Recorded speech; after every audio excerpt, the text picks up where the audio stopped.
Hello everybody and welcome to the video. Today is episode 8 of the Zero2Hero series, where we take this little tiny baby account right here and we take it to the tippy top. I'm talking about arena, guild content, RTA, wherever it is, whatever it is.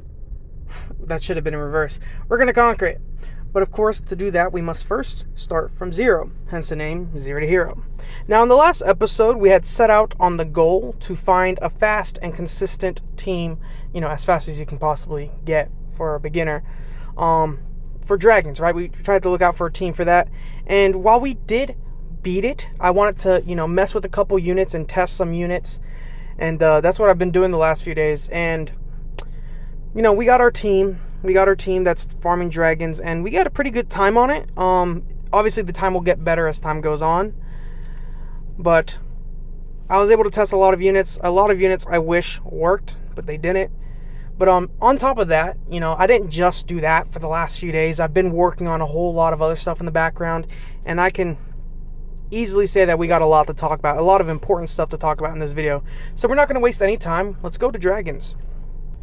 Okay, so here we are in the Dragon's Lair Abyss Hard stage. Before I show you guys a team, I want to dedicate the next few minutes to talking to new players on how to beat the Dragon stage and why it's probably a little bit more difficult than the Giant stage for new players. Because I understand for seasoned players, it's not going to be that hard for us to jump into Dragon's Lair. We already know how to beat it. It's like second nature to us. But for a new player, you don't quite understand what the dungeon does yet. And I think it's important for me to explain it to you.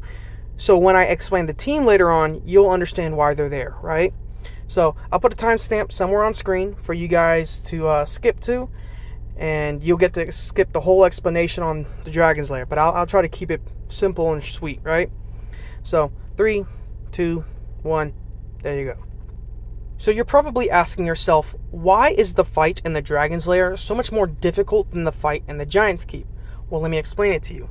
The strategy that you're going to be using in the Giant's Keep is simple, right? Cleanse the defense breaks that the right crystal is applying to you. Every once in a blue moon, which you don't even have to do half the time, to be honest, remove the attack buff that is on the boss, and then just deal single target enemies max HP damage to the boss while the boss's defense broken, right? You can place a defense break with Belladon or Crow or whomever, but it's a pretty simple thing. Cleanse yourself, strip the enemy, deal damage. Simple, right? You cannot use the same strategy here. Not necessarily. I mean, you do want to defense break the enemy and cleanse yourself and all that stuff and strip. But the way you're going to approach this fight is a bit different, right? Especially since the crystals and the boss himself does different types of attacks, right? So you'll notice here, the left crystal, instead of increasing the boss's attack power like the Giant's Keep, it inflicts continuous damage to all allies for 3 turns. If you do not bring a consistent source of cleansing or immunity, the continuous damage will probably kill all your units. Or at the very least, it'll get it low enough to where the Dragon's Lair boss will kill you. So Veramos should counter this easily. I mean, with his passive, he's going to cleanse the continuous damage effects off of you guys and heal you guys for that amount. And if there is still any left on your allies, he will increase the attack bar. So that's pretty good. But what makes this fight really, really annoying is this right crystal right here, the immunity crystal, where it removes the harmful effects on the boss and grants immunity for 3 turns. What makes the Giant's Keep such an easy fight is your ability to place a defense break on the boss and it never gets removed unless the boss takes 1.5 billion turns. But it won't, because you're placing slows and you're reducing its attack bar through Shannon, Belladon, Veramos. Everybody's pretty much reducing attack bar after their 2-8, right? But here, reducing the attack bar and placing defense breaks and all that is pretty much impossible thanks to this crystal. You place a defense break, next second it's cleansed off. And not only that, the boss has immunity, so you can't reduce the attack bar, you can't defense break it, so dealing damage becomes so much more difficult, making the fight take longer. On top of that, once you even get near the end of the fight, the boss becomes even more powerful. If you look at the Dragon's Fury passive right here, it shows that the boss's attack power increases greatly when HP becomes lower than 30%.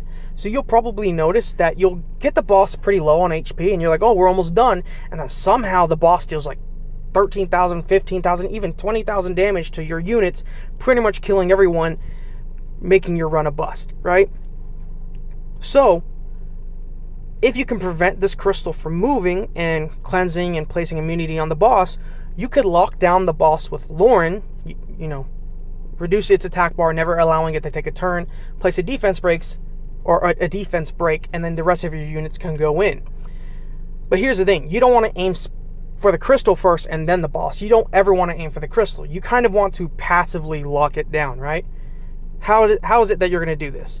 Well, you can use units that have AoE crowd control effects, like attack bar reduction or attack speed slows. Units that have this are units like Tyrion, where on his second skill, if an enemy has attack speed slow? Yeah, if they have attack speed slows on them, he will reduce their attack bar, which he could apply with his third skill. Units like Spectra also do this, where he reduces the attack bar on his third skill. Vermos also does it on his second skill, if you remember, where if the enemy is not stunned after attacking, he decreases their attack bar by 50%. So you really want to lock the crystal down by having AoE attack bar reductions skills. Even the Water Homunculus actually has it on his skill too, where he attacks all enemies 3 times to decrease their attack bar by 30% with a 60% chance. So using units like this can prevent the crystal from moving, giving you guys at least enough time to defense break the boss, lock it down, and deal enough damage. Your plan is not to kill the crystal, it's just to prevent it from moving long enough for you to deal the damage you need to kill the boss. With that being said, let's get into the team. When it comes to making your first Dragons team, there are going to be 3 units that you want to look out for. Those are going to be the 3 units that you see on your screen right now. The Fire Vampire Vertiheel, the Dark Ifrit, Vermos, and then the Fire Second Awakened Griffin, Spectra. The thing that all of these units share in common is that they all manipulate attack bars. Vertiheel here manipulates the attack bar of allies, not enemies. The way he does this is by landing critical hits. Every time he lands a critical hit, he will increase the attack bar of all allies by 20%. This is really good. Of course, if you can increase your attack bar artificially through units like Vertiheel, it'll allow you to take more turns, allowing you to deal more damage much quicker and allow you to keep the enemy locked down more, right? You'll be able to get Vermos' skill 2 off, or even Spectra's skill 3, which is going to be important for this fight. On top of that, Vertiheel does have an attack speed lead, which is really helpful in this dungeon. Again, you want to be fast. You want to take as many turns as possible while preventing the enemy from taking as many turns as possible. The way that you want to ruin this guy is by giving him as much crit as possible. Optimally, you would want 100% crit rate. This is the most crit rate I could get off of this build, but you know what? I like it, right? I mean, he has a bunch of attack, a bunch of crit damage, and a good amount of crit rate. Now, there are 2 ways you could build this guy. You can give him a bunch of speed, or you can make him very, very slow. You could argue for both sides. If you make him very, very fast, it'll allow your team to kind of rush ahead. But the thing is, you're not gaining as much of attack bar as you could. If you make him slow, what happens is everybody's going to go first, and then by the time he moves, everyone's attack bar is going to pretty much be at 0, allowing him to give them as much attack bar as possible, allowing you to get more turns out of it. The thing is, if your units aren't fast enough and the enemy's a little bit too fast, it's just like they can cut you off. But I think it's like you should be able to survive with a slow Verd. So this works, and you'll see in the video what I'm talking about. When it comes to Vermos, Vermos performs more actions than just the attack bar manipulation. I mean, he does do attack bar manipulation. He's great for the waves. He's great for the boss stage. His skill 2 does damage based off of enemy's max HP. But again, if you'll remember from when we talked about the giant stage, if the target is not stunned after he does this skill 2, he does have a chance to reduce the attack bar of the enemies by 50%. Of course, remember that the bosses cannot be stunned. The Dragon's Lair boss cannot be stunned. The Giant's Keep boss can't be stunned. The crystals cannot be stunned. All you can do is reduce their attack bar, which, thanks to this skill 2, he will reduce their attack bar. On top of that, remember that the Dragon's Lair left crystal does place continuous damage effects on you. If you're worried about healing, Vermos will cleanse these continuous damage effects off your allies and then heal them by 5% per harmful effect that he removes. If he fails to remove a harmful effect, his attack bar increases by 15%, allowing him to hurry up and get his next turn so he could then cleanse it there. And, of course, the more turns Veramos takes, the better, because, you know, big damage. When it comes to Spectra, Spectra is kind of like Veramos in the sense that he also has attack bar manipulation and does big damage. When you look at his skill 3, it makes it look like it was made for this stage. I mean, AoE, attack bar reduction, attack speed slows, and attack breaks. I mean, a 50% chance to reduce the attack bar of all enemies by 30% is really good. This is going to be useful for preventing the crystal from moving, and the attack speed slow is going to be amazing because it's just going to be that much more difficult for the crystal and the boss to recover their attack bar, making it easier for you. So you're noticing that we're getting a whole bunch of turns while the enemy's taking very few turns. On top of that, an attack break, which is going to be helpful for the waves in case the waves do attack you. And it's also helpful for the dragon's boss if somehow he does manage to move. He's not going to deal as much damage as he should. You'll also notice that his skill 2 inflicts damage proportionate to the enemy's max HP every 2 turns when fully skilled up. This is great because now you have 2 damage dealers technically. I mean, Verd can be a damage dealer as you saw with his crit damage build, but your big damage dealers are going to be Veramos and Spectra, and that's kind of really all you need. After that, you could choose whatever unit you want. I would recommend Lauren. She's great at single target locking in a way where you pick a unit that you want to lock down, and Lauren will do it, because with every single attack that she lands, she decreases the enemy's attack bar by 20% and then weakens their defense. And her skill 1 actually has a chance to place slows. On her skill 2, she could also remove beneficial effects and to put disturb HP recovery. So she's perfect for the dragon's floor. Your last unit, you can argue, could be really any unit you want. If you're scared that the crystal is just going to move too often and you feel like you're not landing enough for your accuracy checks, you can bring Tyrant and you can put him on like some type of damage build like you see here on like Despair Blade.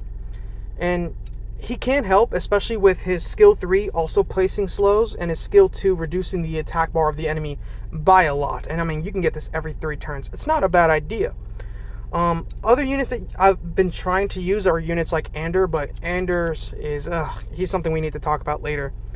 But other than that, if you have a unit like Tayor, which is a Nat 5, he's amazing for this. I would recommend building him for this, but more likely than anything, you do already have him built. And of course, Crow is very simple. You can bring him, and actually we'll do a run with him very quickly. But other units that you could use, if you have this Nat 4, you can use Gene, the Fire Phantom Thief, where he actually has high damage, and he's very consistent with his damage. In fact, I made a video on this guy. I made a spotlight video on him, and I'll put it somewhere up on screen, and I'll place a link in the description to where you can go and watch that spotlight video if you are wondering about what Gene does and how good his damage could possibly be, right? But I promise you, this guy is really good. But yeah, gosh, that's a long explanation. But this is kind of the team I've been running with. Oh man, I was for the last few days testing a whole lot of units. I mean, I was testing Anders, which it's like no matter what I do with Anders, it's just like he's not at the moment. I think like later on I want to try again because I think he has potential. It's just like he's not doing what I need him to do. But you'll notice, by the way, Verd is actually getting off a good amount of damage, and on top of that, by him moving last, you get more attack bar out of his passive. So it's actually really helpful. So there you go. There's a run. We can look at a run with Tyron, but that's a minute 24. You see, my best time is a minute 22, and it is with this team right here. I won't lie. Every once in a while, we do get like a 2-minute long run, but that's of course when everything goes wrong. I wonder how it would look with Tyron. But let me talk more about Anders though. With Anders is very frustrating. Where technically Anders, I mean, his kit makes it look like he's built for this dungeon, but it's just like his AI and then just his ability to land stuff on a skill 2 is horrible. I mean, I can get consistent runs, but I get runs that are consistent at 2 minutes at the moment. I need to show you my Anders build, but it was disappointing, and I fully skilled him up and everything, but maybe later down the line, we could use him. He just needs better runes, in my opinion. But, you see, with Tyrant, he's really good at locking down units, and, you know, he has a little bit of damage on him, so he's pretty useful, I suppose. But look at that. Everyone's frozen, or their attack bar is just pretty much non-existent. And, you know, by having Spectra here, they're just like an unbeatable duo. The enemy's just not moving. Boom, there you go. Hailstorm. Yeah, it's just the crystals and the boss are never moving. Because it's like we have 3 AoE attack bar manipulators. But, gosh, Anders is such a disappointment. I want you guys, if you feel up to it, I want you to take, you know, make a number of guesses. Like, pick a number and guess how many times it took me to make this video. I promise you'll get it wrong. Gosh, because it's like speaking is so hard for me. I don't know why. Let me show you Anders. So, Anders, I tried to make him fast. He obviously crits, but I gave him a lot of accuracy. Take a look at this, man. It is frustrating, this guy.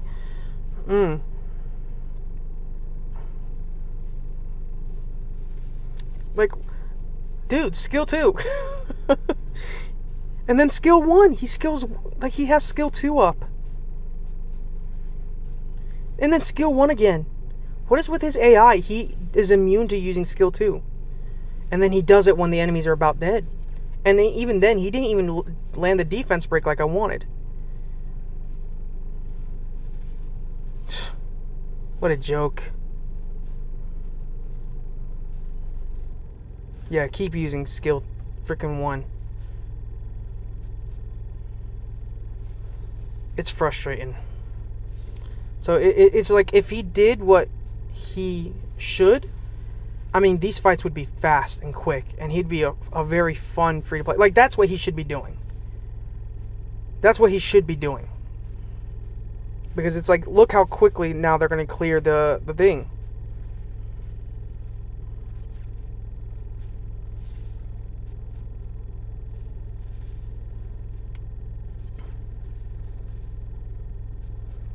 But he doesn't. And then he wastes it right before the stage. So even this run, and it's like, things went wrong more than half the time. It's just like, it's going to be like a minute 50 or maybe even 2 minutes. But he just needs to enter, use skill 2, then go skill 3, and then skill 1. But no, he doesn't do that. So I'll keep him built, because why not? But it's just, Jesus Christ, my guy. Oh, God.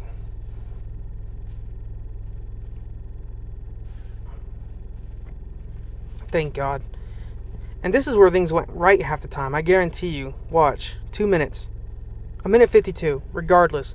That's one of the better times. So, there's a Dragon's Lair Abyss team. Of course, like I mentioned earlier in the video, this is not all that I've been working on. I've been working on a couple things. So, one of those things is Necropolis. Of course, I cleared Necropolis Abyss hard, but let me show you something. So if you look here, you'll see that my Necropolis Abyss hard team is like 2 minutes and 25 seconds. Heck no, I am not doing Necropolis Abyss hard at 2 minutes and 25 seconds. But when I do a Necropolis B10 run, I can get it to around a minute, maybe a minute 20. Same team. Let's just quickly do a run with it. But yeah, you would think that I would probably be heading into Necropolis next, right after Dragons, but that's not going to be the case for a couple reasons, right? One, we're missing key units. right? Key units, at least, that I want to use. I know that I could probably pull some team off the strategy info or whatever, or I could, it wouldn't be hard to put like Thrawn in Irogar's place and then run with what we have now. But I don't like, we can do that. I've shown you that we can beat this, and with enough tweaking, I can get this to around a minute 50. But what I'm going to do is I'm going to stick to B10 because, again, I can do B10 to around a minute 20, a minute 30-ish. Still get decent runes. And it's just, I can continue to hold out for the units that I want. The units that I want to use for Necropolis Abyss Hard, the two units that I'm waiting for is Abigail and Aster. Which... Abigail, I'm going to leave her unawakened, and she's going to just deliver a bunch of multi-hits. The point of Abigail and Aster, the way I'm going to build them, they're going to be the ones going first, and they're going to be the ones taking down the shield of the Necropolis boss. So then, Ryok and Ikaru can go in, do a bunch of team-ups, and then Shaman can go in and do big damage, right? So, you saw that was a minute 18. So this is Abigail, for those of you who don't know. She has a dungeon lead of 38% attack. She's going to be really good. Plus, we have Aster right here, where she's also going to be able to deal a large amount of damage. And we don't have to worry about anything like attack buffs or anything. And we don't have to worry about healing, because, Shaman on his skill 1 heals, where whenever he inflicts damage on an enemy, he will recover the HP of all allies by that damage. So... we're set, right? And I've tried this team before, obviously, on my Baby Drop account. I've made a video on beating Necropolis Abyss Hard, and it's just, trust me, that's the team we're going to want to go. But of course, we have to wait for those units. Now, I was thinking about using the Light Cannon Girl, which we'll look at that in a second. But the Light Cannon Girl, because she pretty much does the same thing. But she also has an attack lead, but the attack lead is not so great. So again, remember, she has a 38% attack lead. Emily has a 28% attack lead. So we're losing 10% damage. I could still try it if we don't get her soon. But I've been holding out for her. You guys know since day one, I have not touched an engraved summon scroll. So we got 14 scrolls here and then 10,000, or not 10,000, 1,000 here. We've been waiting for an Abigail. I'll just choose a random one because we're not summoning on it. But it's just like, please next week have one. No, what the heck? I don't know what this game's like. Why is this game torturing me? Summon one now. Summon one now. It just doesn't want to give me Abigail. Yeah. So, I've been holding out for one. So I think it's probably best for now to just leave Necropolis alone. I'm going to be able to get, runes from Necropolis B10 at a pretty fast rate, even if it means I'm not getting as good rates as I would in an Abyss stage. Necropolis isn't that important enough for me at this moment for me to focus so hard on it, especially since it's like, again, I'll get enough rage runes from B10. It's not going to be a big deal. What I want to aim for is Steel Fortress and Punisher's Crypt. That's going to be our next goal. So the reason Steel Fortress and Punisher's Crypt is so important for us right now is that right after Steel Fortress and Punisher's Crypt, once I get to B10, because that's what we're going to aim for, is we're going to aim for Steel Fortress B10 and Punisher's Crypt B10. After that, we'll be aiming for Rift Raid 5, which Rift Raid 5 is going to be potentially like the biggest thing for our account, because once we get access to grindstones, especially at a consistent rate like we would be getting from Rift Raid, everything is going to be so much easier. Arena is going to be easier. Giants, dragons, even Necropolis, and conquering Necropolis, conquering Steel Fortress, conquering Punisher's Crypt, everything becomes easier. It's just like, I was showing this off in another video. He's not built on it anymore, but gosh, where are they? So if you remember from one of the last videos, I did have a Cocky built, and it's like, he had pretty good stats. He was fast, he was super tanky, he hit really hard. An absolute unit, and that was due to grindstones, right? That was due to the ability to just grind out the absolute hell out of the stats on these runes. And with these enhancements, I mean, you're talking about our Giants runs are going to be reduced from, I think it's like a minute 30, a minute 40 right now, all the way down to a minute. Dragons is going to be reduced down to a minute, anywhere from a minute to a minute 20. Necropolis is going to have the same thing. Steel Fortress, Punisher's Crypt, everything just becomes infinitely easier thanks to these grindstones. So that's the long-term goal. But of course, to get there first, I want to get artifacts, because artifacts do play a massive role when it comes to beating a lot of these stages. I mean, if you look at like this artifact right here, crit damage as enemy has less HP, max 18%. Can you imagine getting 18% more crit damage when the enemy's on low HP? Can you imagine your skill 2 doing 11% more crit damage, or doing additional damage by 2% of attack, or even getting, having these buffs increase in value by 13%? I mean, these artifacts do play a massive role. In the beginning, you don't really need them because it's like you're more worried about runes and all that, and building teams to obtain these artifacts are a little bit difficult.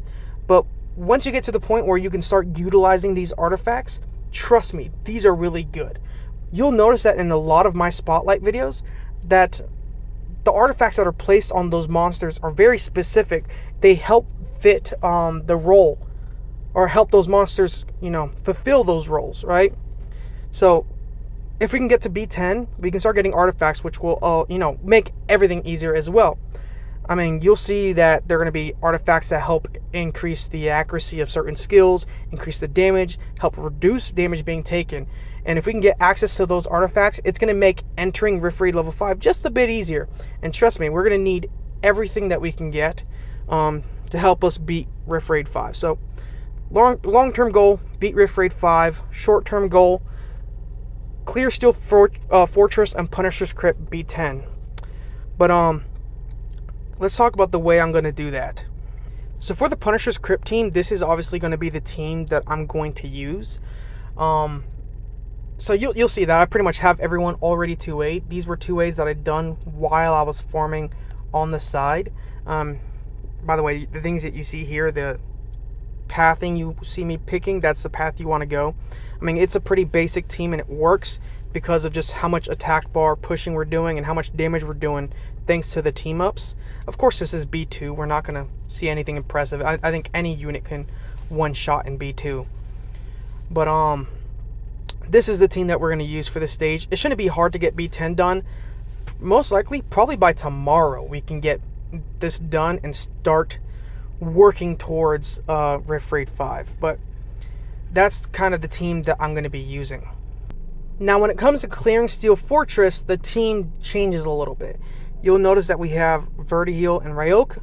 The boss is a wind unit. We want to have as much wind damage as possible, as well as attack bar manipulation. Moving as much as possible is going to be important.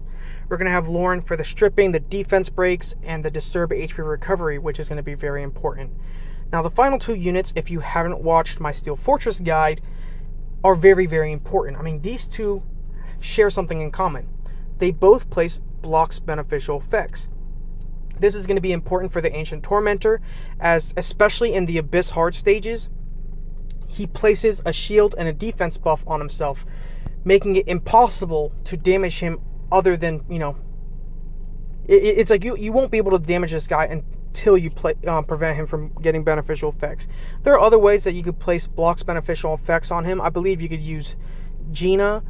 There are a lot of units you could use. There's even a free-to-play unit in case you don't have Zinc here, which you can use Igmonodon, which is the Fire Lizard Man, which the game gives you him for free. He also works, and whenever he's attacked, he will place the blocks beneficial effects, which he will be attacked thanks to this Thunderbolt passive, or if the boss attacks him. But those are the units we're going to use. Since I have Zinc, I'm going to use Zinc, since Zinc is more consistent, since all of his attacks places blocks beneficial effects. I mean, he does on his 2A. So over the course of the next day or two, I'm going to be working on Zinc's 2A, as well as preparing some other stuff that we'll discuss in another video, which check out the other video that's uploaded right after this, because it has stuff to do with the Zero2Hero series. But yeah, so right now we're going to be working on Zinc, getting him up and running, potentially making him faster in case this isn't fast enough. Then again, I need more enchantment gems on him. Another unit that we might be working on is Ikaru to just get him a little bit more defense, but this might be fine. Especially if I can get some grindstones. Yeah, I could probably make some grindstones and it would be more than enough. But yeah, I'm sorry, man. This was a long video, but there's a lot to talk about. There's a lot of steps that we're making, but I hope it was digestible enough. I'll see you guys in the next video. Peace.